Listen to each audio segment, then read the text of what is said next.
Hello दोस्तों, स्वागत है आपका हमारे चैनल शिवानी स्किल सीरीज में। और आज हम स्टार्ट करने वाले हैं एनसीईआरटी 360 डिग्री, जो कि क्लास 6 to 12 होने वाला है। और ये सेशन हमारा भारतीय राज्य व्यवस्था का है।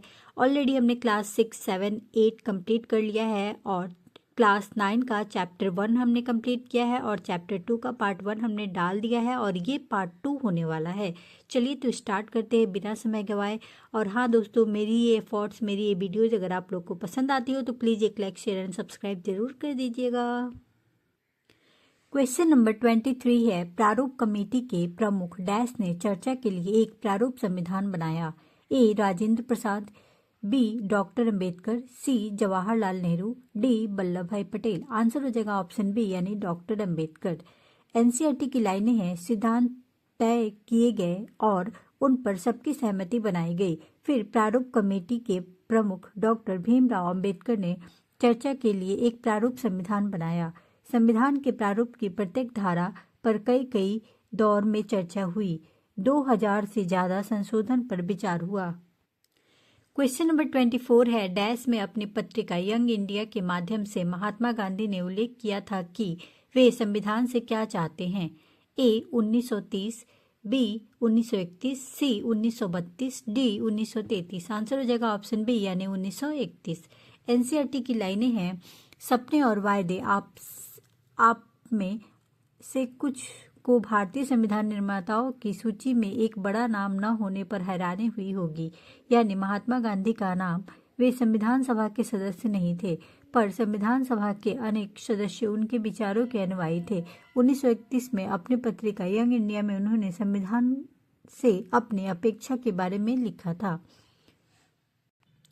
क्वेश्चन नंबर 25 है, भारतीय जनसंघ के संस्थापक निम्न में से कौन थे। ए श्यामा प्रसाद मुखर्जी, बी अटल बिहारी वाजपेयी, सी मणिकलाल मुंशी, डी राजेंद्र प्रसाद। आंसर हो जाएगा ऑप्शन ए यानी कि श्यामा प्रसाद मुखर्जी। श्यामा प्रसाद मुखर्जी 1901 से 1953, जन्म पश्चिम बंगाल, अंतरिम सरकार में उद्योग एवं आपूर्ति मंत्री, शिक्षाविद और वकील, हिंदू महासभा में सक्रिय, बाद में भारतीय जनसंघ के संस्थापक। क्वेश्चन नंबर 26 है, कन्हैया मणिकलाल मुंशी का जन्म निम्न में से किस राज्य में हुआ था।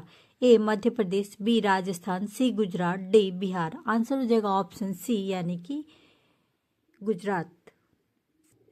कन्हैया लाल मणिकलाल मुंशी 1887 to 1971, जन्म गुजरात, वकील, इतिहासकार और भाषाविद, कांग्रेसी नेता और गांधीवादी, बाद में केंद्रीय मंत्रिमंडल में मंत्री, स्वतंत्र पार्टी के संस्थापक।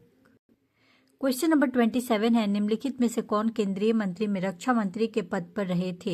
ए श्यामा प्रसाद मुखर्जी, बी बलदेव सिंह, सी मणिकलाल मुंशी, डी राजेंद्र प्रसाद। आंसर हो जाएगा ऑप्शन बी यानी बलदेव सिंह।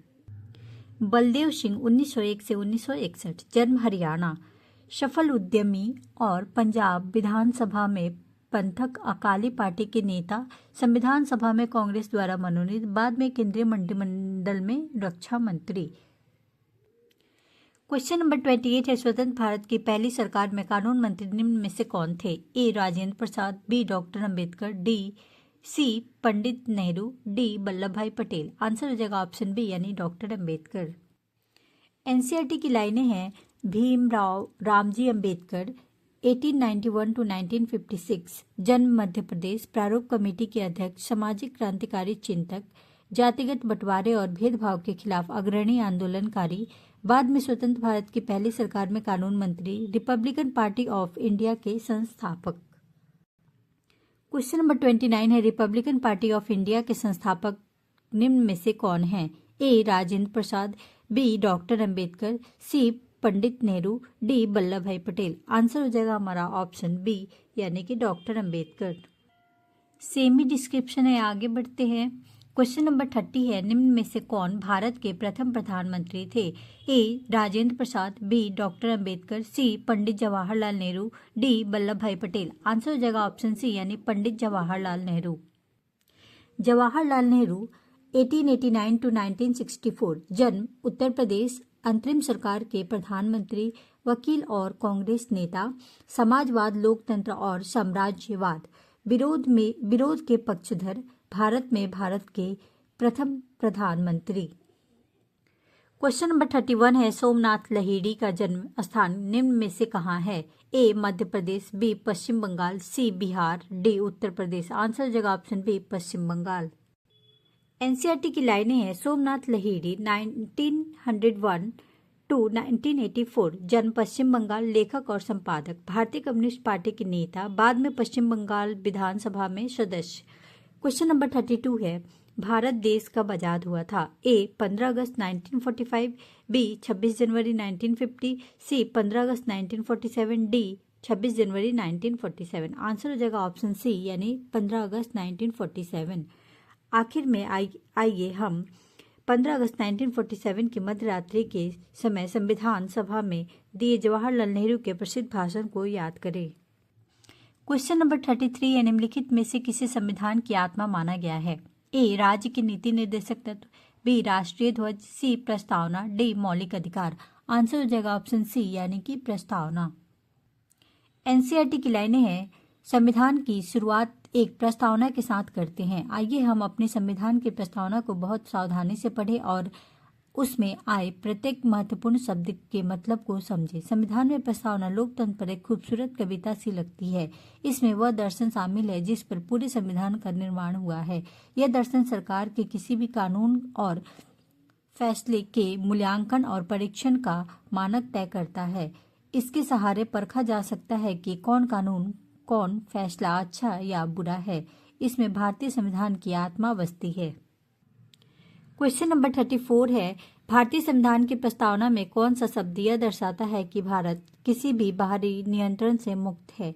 ए पंथ निरपेक्ष, बी गणराज्य, सी संपूर्ण प्रभुत्व संपन्न, डी समाजवादी। एनसीईआरटी की लाइनें हैं प्रभुत्व संपन्न लोगों को अपने से जुड़े हर मामले में फैसले करने का सर्वोच्च अधिकार है। कोई भी बाहरी शक्ति भारत की सरकार को आदेश नहीं दे सकती। क्वेश्चन नंबर 35 है उद्देशिका में ऐसा आचरण करें कि हम एक परिवार के सदस्य हों। शब्दों का उद्देश्य किस मौलिक सिद्धांत को बढ़ावा देना है? ए समता, बी न्याय, सी बंधुता, डी संप्रभुता। आंसर हो जाएगा ऑप्शन सी यानी बंधुता। एनसीईआरटी की लाइनें हैं बंधुता हम सभी ऐसा आचरण करें जैसे कि हम एक परिवार के सदस्य हों। क्वेश्चन नंबर 36 से संविधान की प्रस्तावना के अनुसार निम्नलिखित में से कौन सा शब्द क्रम सही है?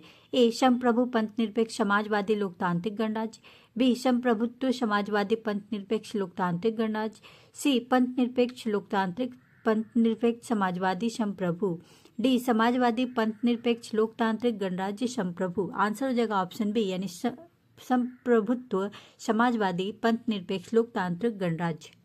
एनसीईआरटी की लाइनें हैं हम भारत के लोग भारत को एक महत्वपूर्ण प्रभुत्व संपन्न समाजवादी पंथ निरपेक्ष लोकतंत्रात्मक गणराज्य बनाने के लिए उसके समस्त नागरिकों को सामाजिक, आर्थिक और राजनीतिक न्याय, विचार, अभिव्यक्ति, विश्वास और धर्म की उपासना की। क्वेश्चन नंबर 37 है निम्नलिखित में से कौन सा शब्द हमारे संविधान की प्रस्तावना में उल्लिखित नहीं है? ए समाजवादी, बी पंथ निरपेक्ष, सी साम्यवादी, डी संप्रभुता। आंसर हो जाएगा ऑप्शन सी यानी साम्यवादी। एनसीईआरटी की लाइनें हैं भारत का संविधान उद्देशिका हम भारत के लोग भारत को एक संपूर्ण प्रभुत्व संपन्न समाजवादी पंथ निरपेक्ष लोकतंत्रात्मक गणराज्य बनाने के लिए तथा उसके समस्त नागरिकों को सामाजिक, आर्थिक और राजनीतिक न्याय, विचार, अभिव्यक्ति, विश्वास, धर्म और उपासना की स्वतंत्रता, प्रतिष्ठा और अवसर की क्षमता प्राप्त कराने के लिए तथा उन सब में व्यक्ति की गरिमा और राष्ट्र की एकता और अखंडता सुनिश्चित करने वाली बंधुता बढ़ाने के लिए दृढ़ संकल्प होकर अपने इस संविधान सभा में आज तारीख 26 नवंबर 1949 ईस्वी मिति मार्गशीर्ष शुक्ल सप्तमी संवत 2006 विक्रमी को द्वारा इस संविधान को अंगीकृत, अधिनियमित और आत्मर्पित करते हैं। क्वेश्चन नंबर 38 है निम्नलिखित में से कौन सा भारतीय संविधान की प्रस्तावना का हिस्सा नहीं है? ए समाजवाद, बी लोकतांत्रिक, सी पंथ निरपेक्ष, डी संघवाद। आंसर हो जाएगा हमारा ऑप्शन डी यानी संघवाद। सेमी डिस्क्रिप्शन है, आगे बढ़ते हैं। क्वेश्चन नंबर 39 है संविधान 42वां संशोधन अधिनियम 1976 द्वारा प्रस्तावना में निम्नलिखित में से कौन सा शब्द जोड़ा गया था? ए समाजवादी, बी पंथ निरपेक्ष, सी अखंडता, डी उपयुक्त में से सभी। आंसर हो जाएगा हमारा ऑप्शन डी उपयुक्त में से सभी। समाजवादी और पंथनिरपेक्ष शब्दों को 42वें संविधान संशोधन 1976 द्वारा संविधान की उद्देशिका में जोड़ा गया। क्वेश्चन नंबर 40 है, समता से क्या तात्पर्य है? ए, कानून के समक्ष केवल खास कुछ समुदाय के लोग समान हैं। बी, कानून के समक्ष सिर्फ अमीर और संभ्रांत परिवार के लोग समान हैं। सी, कानून के समक्ष सभी लोग समान हैं। डी, उपयुक्त में से कोई नहीं। आंसर हो जाएगा हमारा ऑप्शन बी, यानी कानून के समक्ष सिर्फ अमीर और संभ्रांत परिवार के लोग समान हैं। आंसर हो जाएगा हमारा ऑप्शन सी, यानी कानून के समक्ष सभी लोग समान हैं। एनसीईआरटी की लाइनें हैं, समता कानून के समक्ष सभी लोग समान हैं। पहले से चली आ रही सामाजिक असमानताओं को समाप्त होना होगा। सरकार हर नागरिक को समान अवसर उपलब्ध कराने की व्यवस्था करे। क्वेश्चन नंबर 41 है, शासन का प्रमुख लोगों द्वारा चुना हुआ व्यक्ति होगा। इस कथन की स्पष्टता निम्नलिखित में से किस शब्द से हो रहा है? ए, राज्य, बी, गणराज्य, सी, उपयुक्त दोनों, डी, उपयुक्त में से कोई नहीं। आंसर हो जाएगा ऑप्शन बी, यानी कि गणराज्य। गणराज्य शासन का प्रमुख लोगों द्वारा चुना हुआ व्यक्ति होगा, न कि किसी वंश या राज खानदान का। क्वेश्चन नंबर 42 है, पंथ निरपेक्ष से आप क्या समझते हैं? ए, नागरिकों को किसी खास समुदाय के धर्म को मानने की पूरी स्वतंत्रता है।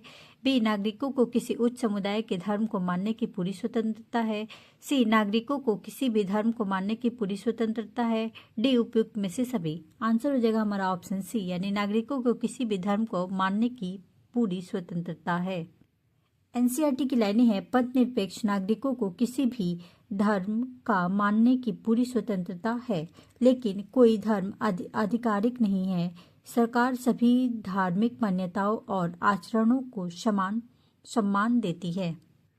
क्वेश्चन नंबर 43 है, निम्नलिखित में से कौन सा कथन असत्य है? ए, देश की सर्वोच्च विधायी संस्था द्वारा उस देश के संविधान में किया जाने वाले बदलाव को संविधान संशोधन कहते हैं।